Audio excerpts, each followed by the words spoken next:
Yeah, I mean, I know it's Atlanta. I know it's Atlanta, but it still gets cold in Atlanta, okay? Hey, it's December. It's December, okay? The Super Bowl's on February the 3rd right here in Atlanta, Georgia, at Mercedes-Benz Stadium. Oh, this guy back there, that's Doug Williams. Doug Williams gave me that. Just go back about 1, 2, 3, 4, about 6 or 7 Terence Moore rose to the Super Bowl, and you'll see the story, everything about this Doug Williams thing back here. All right, anyway.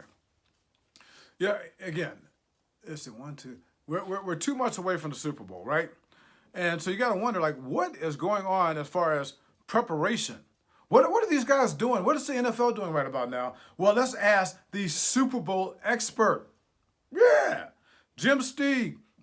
You've seen me talk to Jim Steeg. Jim Steeg was in charge of, what, 26 Super Bowls from 1980 through about 2004. He's retired now. He still keeps up with things, but he can tell us. He can give us insight of what's going on right now with the NFL, with the Braves, not the Braves, the Falcons, and Mercedes-Benz Stadium, the city, and all that kind of fun stuff.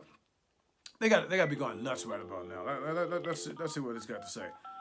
I mean, Jim is a man. He's in North Carolina. He'll be able to tell us all this kind of stuff, and we'll be good. Okay, it's cold out there. Oh, boy. One ringy dingy. Hello. Jim, how's it going? Going fantastic.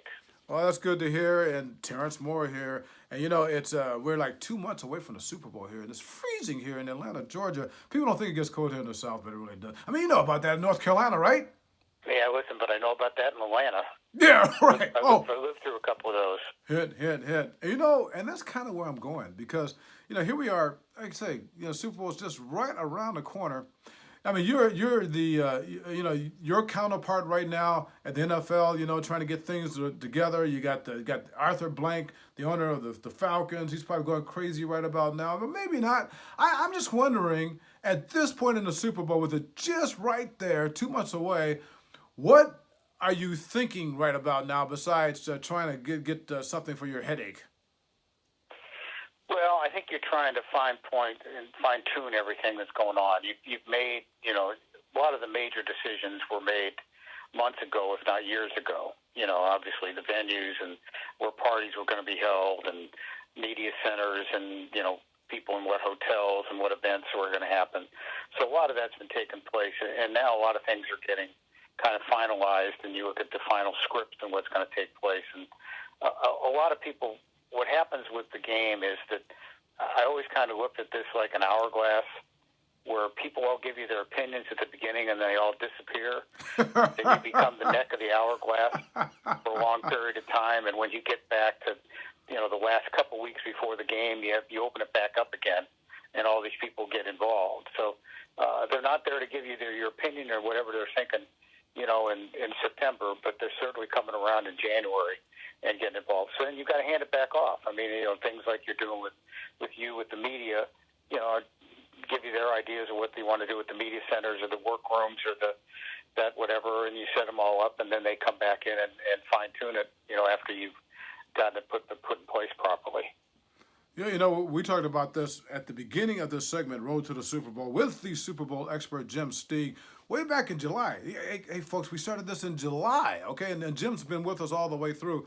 And back in July, I asked you probably the top question at this point, well, back then, it's also the top question definitely right now, is about the weather.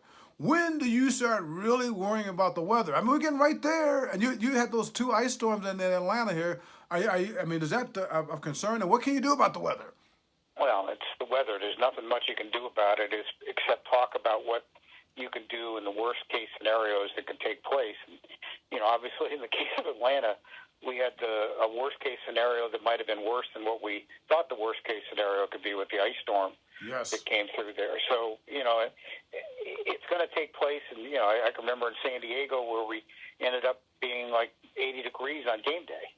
And, you know, the hottest Super Bowl ever played.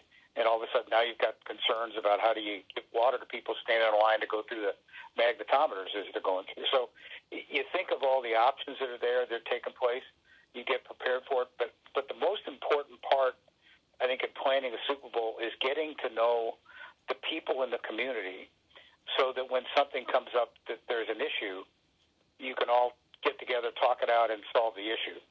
But you've got to spend time getting to know them. You just can't be the guy that comes flying in and say, here's what we're going to do, because it's a collaborative effort among everybody. So everybody's got to be together. You've got to get to spend time with them, understand where they're coming from, and you can work together. There were many. Remember when back in Miami in, '89, when the riots happened in Liberty City? Yes, sir. Beforehand, certainly not something that we had anticipated, but our relationships with the Miami-Dade police, with the county commission and everything like that, we had meetings I can remember in my office at midnight, before that, and we're able to pull off everything we had to get done around that and make sure we understood the concerns of the community, while at the same time making sure we got our jobs done. So it was great. The police chief there became a very close friend, was a friend before that, but you've got to get to know all those people. And had that great Super Bowl between the Bengals and the 49ers. It went right down to the final seconds. But I'll tell you something else, Jim. If people really need to know this, all right? This guy you're listening to right now, he is a guy that basically invented this Super Bowl stuff of how to get it done. And the thing that people probably lose sight of, Jim, is right now it's basically a well-oiled machine, the way the Super Bowl is done by the NFL and by your counterpart right now, and so on and so forth. But I'm sure back in those early years, in 80, 81, 82, 83, it was still very much a work in progress. How much difference is it now compared to, or back then compared to now, when it comes to all the things that put everything in order for it to go smoothly at this point? Well, I think it all went smoothly, but it was a lot less complicated. Because maybe back in 79, 80, 81, you were really strictly worried about the game. And then you started to get worried about the entertainment that was around the game, and then it was the hospitality around it, then it was the events that are around the whole week. And each of those things got added on in its proper time and place, over the course of the last 40 years, so that it became natural because you added it on. It wasn't all trying to throw it at it at once. And the league does the same thing now. They, the award show they do on Saturday night is something they got added on a couple years ago, so that you're growing it and making it better and bigger and reaching out to more people. But if you were to stop right now and say, okay, let's start it right now from scratch and try to do it, it would be almost impossible.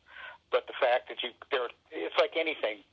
When you do it the first time, the second time, it's 80% of effort. The third time it's done, it's 50% of the effort, because you kind of build up and you're just making it better, so you can take on more responsibility and more ideas. Well, we're talking to Jim Steeg, the Super Bowl expert, and the next time we talk to Jim, we're going to ask him about his favorite Super Bowl moments and his least favorite Super Bowl moments and all kind of great stuff, because this guy knows. See you next time.